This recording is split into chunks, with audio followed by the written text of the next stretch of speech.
আসসালামু আলাইকুম। Hello everyone, welcome back to my channel. আশা করি সবাই অনেক ভালো আছেন। চলে আসলাম নতুন একটা ব্লগ নিয়ে। আজকের ব্লগটা করছি 26শে ফেব্রুয়ারি থেকে। বেসিক্যালি আমরা 25 ফেব্রুয়ারিতে মুন্সিগঞ্জে এসেছিলাম, তো ভাবলাম একটা ব্লগ বানাই আপনাদের সাথে শেয়ার করি। তো যেহেতু মুন্সিগঞ্জ এসেছি, সকাল সকালে ঘুম থেকে উঠে গিয়েছিলাম, আর ঘুম থেকে উঠে এখানে চা বানাচ্ছিলাম।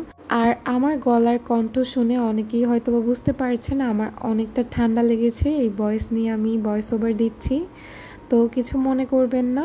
তো যাই হোক, এখানে চা বানাবো। আজকে চাটা আমি 3 জনের জন্য বানাচ্ছিলাম, এর জন্য আমি কিছুটা গুঁড়ো দুধও অ্যাড করে দিলাম। আমার কাছে আবার গুঁড়ো দুধের চা খেতে ভীষণ ভালো লাগে। তো এই তো এখানে আম্মু আগে থেকে গরুর দুধটা রেখেছিল, তো সেটার মধ্যে আমি আর একটু পানি দিয়ে গুঁড়ো দুধটা অ্যাড করেছি। আর এখানে আম্মু একটা মশলা তৈরি করেছিল, এটা দেওয়ার কারণে চায়ের ফ্লেভারটা অনেক সুন্দর আসে, তো সেটাও অল্প একটু দিয়ে নিলাম। আর এখানে ছিল লং ফাঁকি, এলাচ ফাঁকি, দুইটা মিক্স করে রাখা হয়েছিল, তো সেটা দিয়ে আমি আবার একটু নেড়ে চেড়ে এখন চা পাতিটা দিয়ে নিব।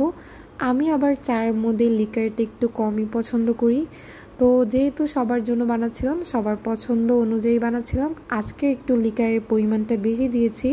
যাই হোক, এখানে চাটা হচ্ছিল, আর চা বানাতে বানাতে একটা কথা ভাবছিলাম, পবিত্র মাহে রমজান কিন্তু চলে আসতেছে, শান্তি এবং রহমতের একটা মাস। বাংলাদেশে এবার রোজা শুরু হচ্ছে 2 মাস থেকে, তো আল্লাহ তাআলা আমাদের সবাইকে রমজানের উছিলায় মাফ করে দিক এবং সবাইকে রমজানে পৌঁছানোর তৌফিক দান করুন, আমিন। এই তো কথা বলতে বলতে এইদিকে চাটাও তৈরি। এখন আমি চাটা সার্ভ করে নিব।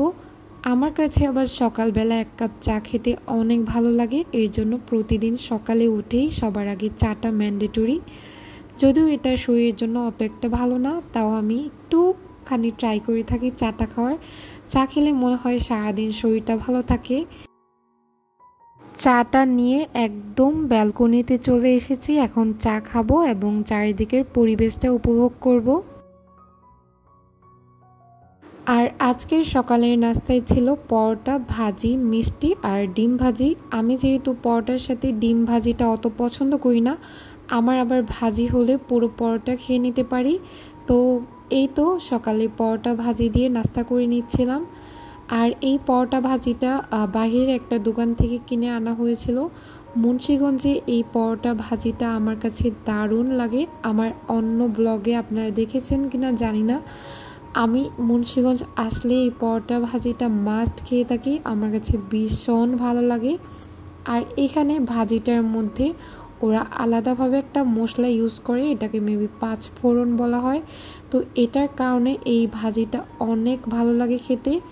আর এইদিকে অল্প একটুখানি মিষ্টি ট্রাই করছিলাম, যদিও আমার কাছে মিষ্টি অত একটা পছন্দ না, তো পরোটা দিয়ে একটু মিষ্টি খাচ্ছিলাম, ভালোই লাগছিল। এই তো সকালের খাওয়া দাওয়া শেষ করে দেখলাম যে এখানে আম্মু দুপুরে রান্না বান্না করে ফেলেছিল। আজকে দুপুরে রান্নায় ছিল কাতল মাছ ভুনা, এটা পেঁয়াজ দিয়ে ভুনা করা হয়েছিল। আর এখানে ছিল ডিম ভুনা। ডিম ভুনাটা অনেক মজা হয়েছিল। এখানে ডিম ভুনাটা আম্মুর হাতের অনেক মজা হয়। আম্মুর হাতের এই মাছ ভুনাটা অনেক পছন্দ সবার বাসার। এইদিকে আমি দুপুরে সবার খাওয়ার জন্য আমি সার্ভ করে নিচ্ছিলাম, যেহেতু দুপুরে খাওয়ার সময় হয়েছে, তো আম্মু বললো যে খাবারগুলো সার্ভ করে দাও। আর এখানে আমি কিচেন থেকে একদম খাবারগুলো সার্ভ করে নিচ্ছিলাম। ডিম ভুনাটা দেখে অনেক লোভনীয় মনে হচ্ছে, তাই না? হ্যাঁ, ওই দিন সত্যি অনেক মজা হয়েছিল ডিম ভুনাটা। তো এই তো ডিম ভুনাটা আমি এখন সার্ভ করে দিব টেবিলে। আর এখানে এই তো মাছটাও আমি সার্ভ করে নিচ্ছিলাম। মাছের টুকরাটা তোলার টাইমে এত ভয় করছিল যেন ভেঙে না যায়, তো সাবধানতার সাথেই তুলছিলাম, আর ভেঙে যায়নি। আর এই মাছটা আম্মু আজকে পেঁয়াজ দিয়ে ভুনা করেছিল, পেঁয়াজ আর টমেটো ছিল মেবি, অনেক মজা হয়েছিল। দেখতেই মনে হচ্ছে অনেক লোভনীয়, তাই না? হ্যাঁ, অনেক মজা হয়েছিল মাছটা আজকের। এই তো খাবার দাবার এখন সার্ভ করার ডান, এখন সবাই খাবার খেয়ে নিব দুপুরে। আজকের দুপুরের মেনু ছিল ডিম ভুনা, কাতল মাছ ভুনা, ডাল, মসুরির ডাল ছিল, আর করলা ভাজি ছিল। আর করলা ভাজির সাথে তো লেবু মাস্ট লাগবেই, তো সেটাও ছিল। আর এই তো দুপুরে খাওয়া দাওয়া আমি করে নিচ্ছিলাম। আমার কাছে করলা ভাজি ভীষণ প্রিয়, তো ফার্স্টে করলা ভাজি নিয়ে নিচ্ছিলাম। করলা ভাজির সাথে 1 টুকরা লেবু, এটার কম্বিনেশন কিন্তু দারুণ, তাই না? আর আমি আবার খাবারের টাইমে সব কিছু একসাথে নিয়ে নিই, আমার কাছে ভালো লাগে না একটার পর একটা খাবার নিতে। তো এই তো সব কিছু একসাথে নিয়ে নিয়েছিলাম। ফার্স্টেই শুরু করছিলাম করলা ভাজি দিয়ে। করলা ভাজিটা ওরকম একটা তেতো লাগেনি, আমার কাছে ভালোই লেগেছে। করলা ভাজি সাথে লেবু চিপড়ে নিচ্ছিলাম। আর করলা ভাজির মধ্যে একটা যে কাঁচামরিচ ছিল সেটাই একটু ভালো করে মেখে এখন খাবো। সত্যি আলহামদুলিল্লাহ অনেক মজা লাগছিল। করলা ভাজি কার কাছে কার পছন্দ আমি জানি না, আমার কাছে আবার ভীষণ প্রিয় করলা ভাজি। তো এই তো করলা ভাজি দিয়ে পুরো ভাত খেয়ে নিয়ে, পুরোটা খাইনি মানে হাফ খেয়ে নিয়ে এখন আমি মাছটা খাচ্ছিলাম। মাছটা একদম ফ্রেশ ছিল, অনেক মজা হয়েছিল। আমার আম্মুর হাতের রান্না বরাবরের মতোই অনেক মজা হয়। আর সবার শেষে যে আম্মু ডালটা রান্না করেছিল সেই ডাল দিয়ে ভাতটা খেয়ে নিব। আম্মুর হাতের এই মুসুরি ডালটা অনেক মজা হয়, এটা অতটা ঘন না আবার অনেকটা পাতলাও না, অনেক মজা হয়েছিল। লেবু চিপড়ে দেন ডাল দিয়ে ভাত খেয়ে নিলাম। আর খাওয়া দাওয়া করার পর আমি একটু শুয়েছিলাম। ঘুম থেকে উঠে দেখি এখানে আম্মু সন্ধ্যার নাস্তা রেডি করছিল। সন্ধ্যার নাস্তায় অনেক কিছুই ছিল। আর আমি সন্ধ্যার দিকে একটু আমার প্রজেক্টের কাজ নিয়ে বসেছিলাম, তো সেটা কাজ করছিলাম। আর অন্য পাশে আম্মু এখানে মুড়ি মেখে দিয়েছিল। এখানে আজকে মুড়িটা মেখেছিল চানাচুর, পেঁয়াজ এবং টমেটো দিয়েছিল। তো আরও ছিল কোকা-কোলা, আমি হাফ খেয়ে নিয়েছি।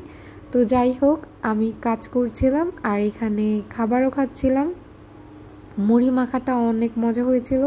আর এটা সরিষার তেল দিয়ে মেখেছিল আম্মু। আমার কাছে আবার পড়ার মাঝামাঝি একটু খাওয়া দাওয়া করতে ভালোই লাগে, তো আম্মু দেওয়ার সাথে সাথে আমি কাজও করছিলাম, পাশাপাশি খাবারও খাচ্ছিলাম আর সবার সাথে একটু একটু কথাও বলছিলাম। মুড়ি খাওয়া শেষ করে আম্মুকে বললাম চা খাবো, এখানে আম্মু চা বানিয়ে দিয়েছে। অপরদিকে এখানে ভাইয়া অনেক কিছু খাবার এনেছিল, চটপটি, চিকেন ফ্রাই, অনেক কিছু এনেছিল, তো সেটাই খেলাম। আজকে একদম আমি ভরপুর খাওয়া দাওয়া করেছি।